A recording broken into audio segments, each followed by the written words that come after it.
Welcome to Think Big with Dan and Qasim. Join hosts Dan Melnick and Qasim Masood as they explore big ideas, limitless possibilities, and engage with visionaries, entrepreneurs, and thought leaders who dare to dream big, get inspired, motivated, and find practical tips for personal growth. Think big, dream bigger, and ignite your potential. All right, welcome to Think Big with Dan and Qasim. I have my team filling in for Qasim today. And our guest today is Michael Ferguson. So, Michael, if you want to go ahead and introduce yourself, tell us where you live and what you do for a living. My name is Mike Ferguson. I am the president and CEO of Ferguson Farms. We're out of Plant City, Florida. Woohoo! Yeah, Central Florida.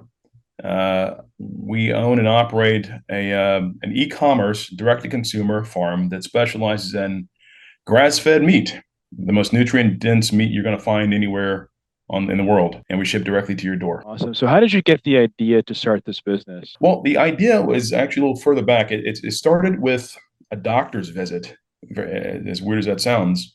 I went to the doctor. I was in my early 50s, and I'm a healthy guy, a relatively healthy guy, and take no medications. And you ever get the feeling that someone's pushing something on you? They really want you to take a shot, an injection, but they really don't have a reason why. It's are you taking any medications? No. Well, we're going to fix that. Is how it felt. Like we're gonna make you take some medications today. And I walked away from that appointment feeling a little weird. I started doing some research and went down some rabbit holes I suppose most Americans don't want to go down. Most people don't want to go down because you can't unsee some of the things that you see, like the connection between pharmaceutical and that there are 4 companies that produce most of the food here in America, and that most of the meat is imported from other countries and highly vaccinated, highly GMO'd, and highly growth hormoned. And those things directly impact our bodies and how we feel and how we live. So I started digging, and I dug and decided a little bit after that I was going to start taking control over my wife's the diet that my family has. So I started a garden, and the garden turned into an entire backyard in a suburban Tampa neighborhood of square foot gardens, and I was producing produce for the neighbors and everything. And then I saw a video. The video was titled "How do you get 100 chickens in your freezer?" And he raised 100 meat birds in chicken tractors that you pull along every day, and the chickens eat grass and bugs, doing what the chickens are supposed to do, and some feed, and then you process them and put them in your chest freezer. I'm like, I'm done. I'm doing this. So I went online and ordered a bunch of one-day-old chicks, and they came right to the post office, amazingly, and started raising chickens.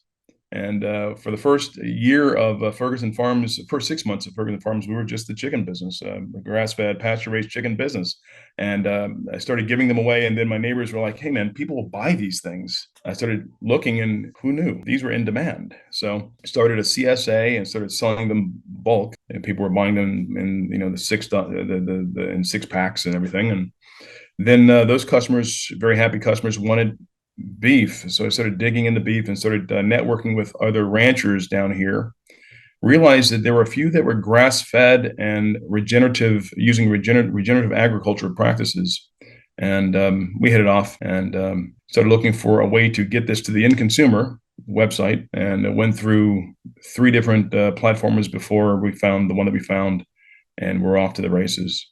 And so that gave us our grass-fed and finished beef, our pastured poultry, and network with some other ranchers and farmers and fishing companies. And now we have the full lineup of grass-fed beef, bison, elk, lamb, wild-caught seafood, and pasture-raised poultry, all shipped right to your door nationwide.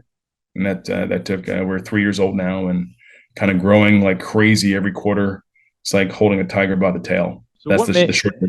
No, that's awesome. It's like, what makes you better than your competition? What makes me better? I don't know about better, but what I love most is getting to meet our customers. It's changed a bit over the past year in particular. We started our shipping program about 2 years ago, but before that, I was delivering in my truck. So the Ford F-150 would pull around with coolers in the back, and the customers say, "Mike's here with our meat, yay!" And they'd invite me in, and we'd talk, blah blah blah, and 30, 40, 50 deliveries per week, and a lot of happy people. but had to transition. But the cool thing is educating. What we like is educating customers, because most people, uninformed Americans, or don't pay attention to what they eat. They eat the standard, I'll say, standard American diet, which is how you end up at the doctor's office, unfortunately. And we do farmers markets, and we talk to people about their autoimmune issues and where it comes from, and why their doctor wouldn't tell them about where it comes from and how to cure it. And most of these chronic illnesses are foodborne illnesses. And I love seeing people's eyes open up when they go, "Wow, it's not only what I'm eating, but what I'm eating, what that ate, and what it was injected with, and in some cases where it was raised." But we love educating our customers. We love inform. We have the I think we have the most informed customer base of any business out there. So can you talk more about that shipping process? Because like, when you're shipping, I would say it has to be like a certain temperature, right? Temperature Yeah, control. So how do you ship, across the country and keep it like at a good temperature? it's super high tech, man. You'll love this. Dry ice. So yeah, your box comes. We've got a 12 by 12 by 12 box and a 14 box, and your meat comes insulated. They're insulators with dry ice, frozen, taped, and of course, it's got it comes through UPS, but comes right to your door, frozen, insulated, dry iced, and ready to go into the freezer. Yeah, Awesome. So yeah. you spoke earlier about finding like the right website platform. So are you using Shopify, or like, what is the role of technology for your business? We found an awesome company called Graze Cart, and they're industry specific. And one of I tried Shopify initially, and there was I guess, a rub with the initial customers that they couldn't tell easily when their meat was going to come and how it was going to get there. It wasn't like selling a shirt. Very, very different. So this platform allows me to not only do that, but manage inventory and the other important things that they're involved in running a business like this. But the cool thing is that it informs the customer through the entire process. From when they order, they know exactly when their shipment's going to come. They know they not only that, but they know how it's going to get there, and so forth. But beyond that, we now started a subscription program. So if you want your meat to come regularly, you can set it up for a 2, 4, 6, 8 week cycle, and your meat comes right to your door automatically. You have all full control. You can change it, modify it however you want to. But the cool thing is that thing that most people hate doing, which is driving to the store or going to a farm to pick up meat, comes right to the door the way Amazon trained us to do. Awesome. So are you using artificial intelligence at all in your business, or do you see any use case for your business? Hey, you mean like a chat? Yeah, like any AI, whether it's chatbots, whether it's, tools to recommend products or inform your customers, even for content, right? Like, We I don't use know. chatbot. We use a chatbot with our sort of our help. What do you call it? Yes, we do a little bit, but I'm sure we could use more. Just exposed to Chat GPT and I'm sort of amazed by it. That could do a whole lot for a business. Yeah, Yeah. definitely. I think when it comes to AI, there's so many use cases of like, helping save time for customer service inquiries and things like that. Right. Yeah.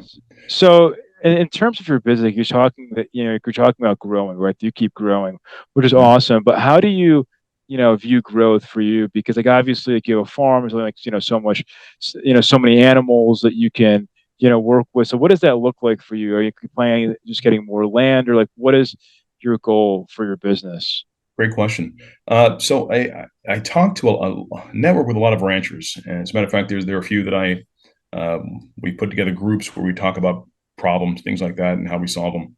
Well, the conclusion that I've come from is that we have to, if we're going to do what we're doing now, which is feeding informed consumers something like this. Now, everybody's not our customer. We recognize that. I recognize that.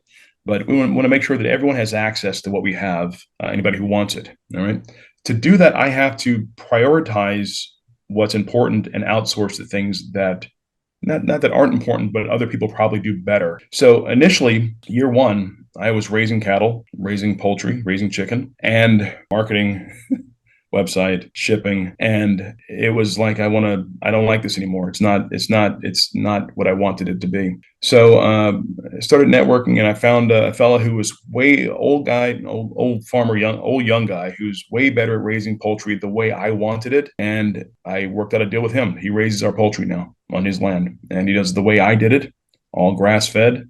The chickens explore their chickenness every day. They eat grass, bugs, some feed, and we process them.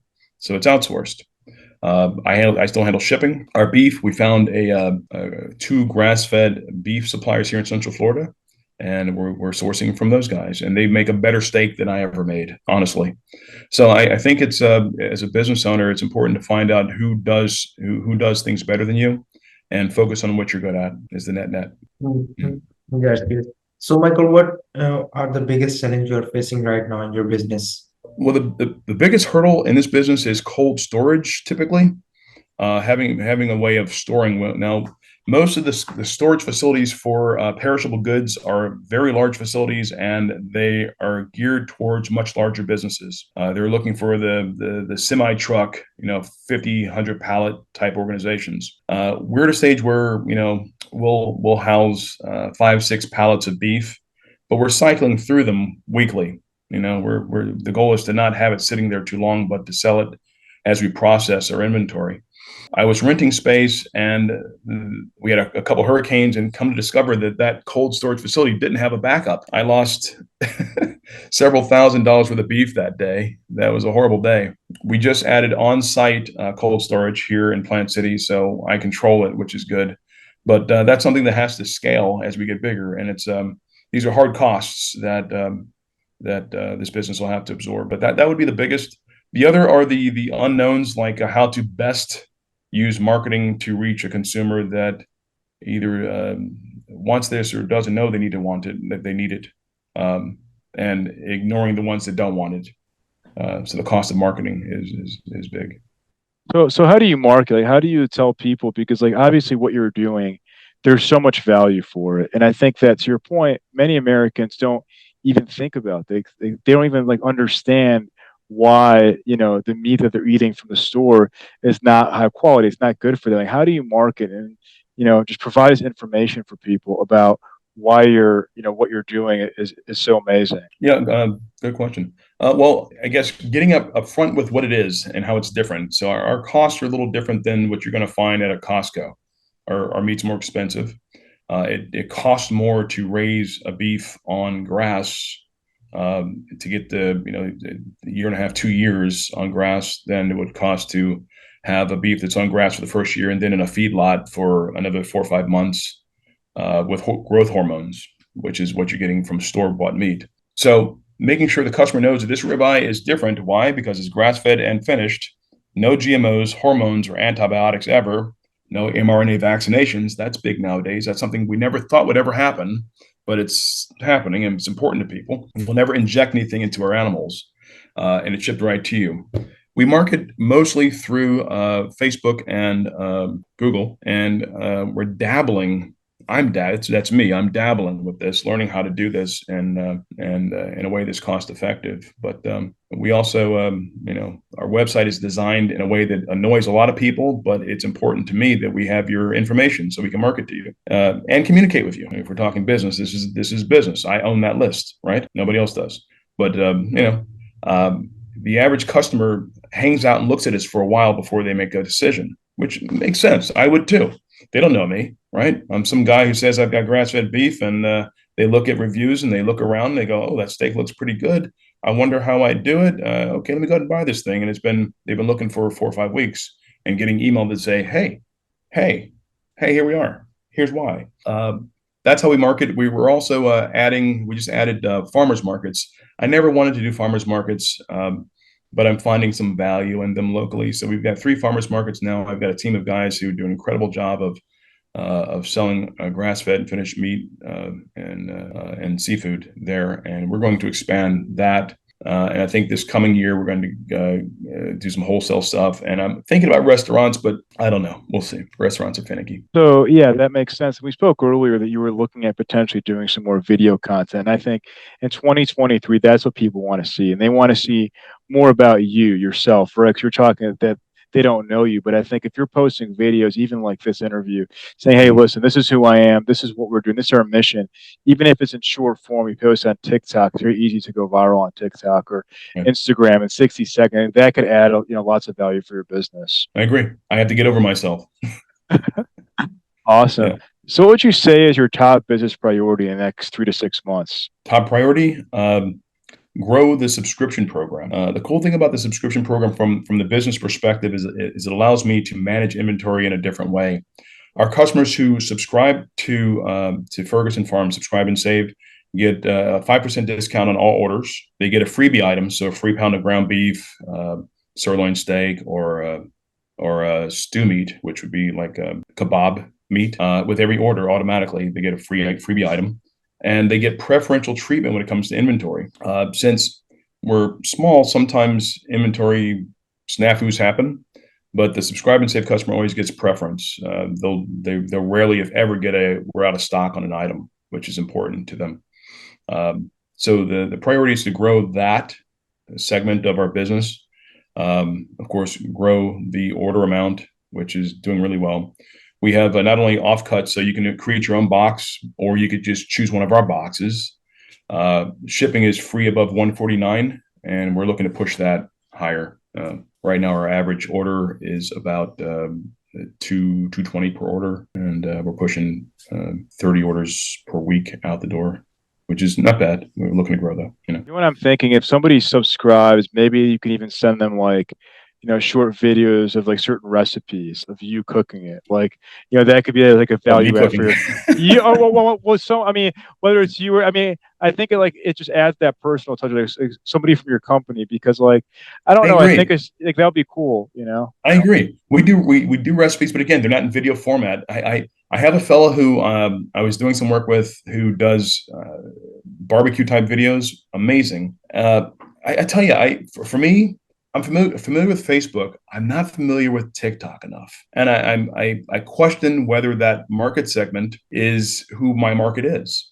Right. My market typically are people over the age of 35, between 35 and 60. Tell me if I'm wrong, but I think the bulk of the people on TikTok are younger. I think you'd be surprised, because I was listening to a different podcast of a guy who does B2B SaaS, and he was saying that like people of all ages. And he actually got somebody. He got a deal just from TikTok, but the person saw him on TikTok, but they reached out to him on LinkedIn. So they didn't reach out but it's like where people hang out. I don't know. I'd say it's like one extra platform to post. You can just create one video. You can post to TikTok, Instagram, YouTube. Even if you do it once a week or so, it doesn't need to be like anything crazy. But I think it's like if you just cross post, and there are platforms where you can do it for free. You can just cross post on all the platforms simultaneously and schedule it out. The more platforms you post to, you can figure out the hashtag. I don't know. I think TikTok has been. I mean, TikTok is the easiest place to go viral in 2023, and I think even there could be people. I would say, and this is just like my perspective. I think people in their 20s.